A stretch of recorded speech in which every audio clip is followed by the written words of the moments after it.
This is the training video for the Psa-V disease risk model on the KVH website. PSA is a bacterium that can exist externally on plant surfaces or in the vine, resulting in leaf spotting, cane leader dieback, and in extreme cases, vine death.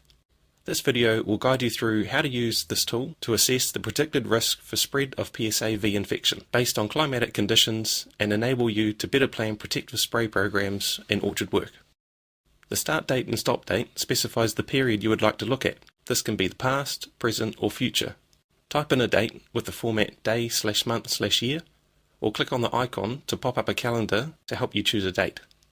Click on a day to select it. The start date and stop dates will always default to 2 days ago and 9 days in the future, to include the 10-day forecast prediction in the model results. Select the closest weather station to your property. Click on the triangle to the right of the station box to bring up a full list of stations. Alternatively, to view a map of the available weather stations, click on the Stations Map link.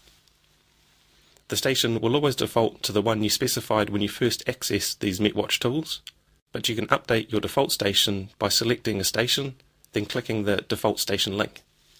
When you make changes in the model options, the model results will grey out to help remind you to click the Update button to apply them.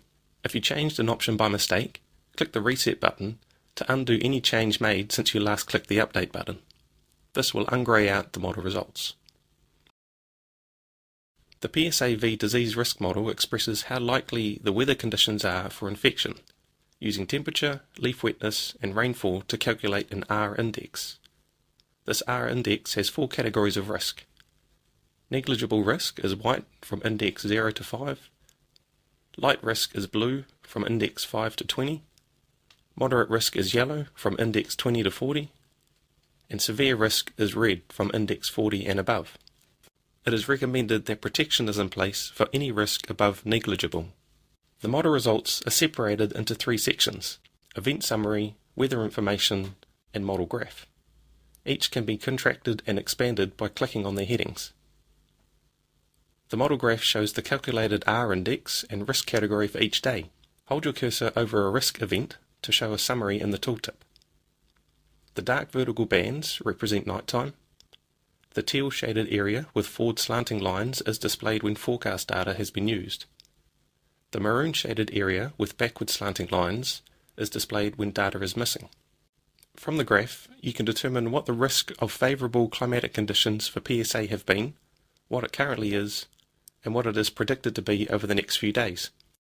The weather information section shows the weather data graphs that the risk model was calculated on. Again, holding your cursor over one of the plots will show details in the tooltip.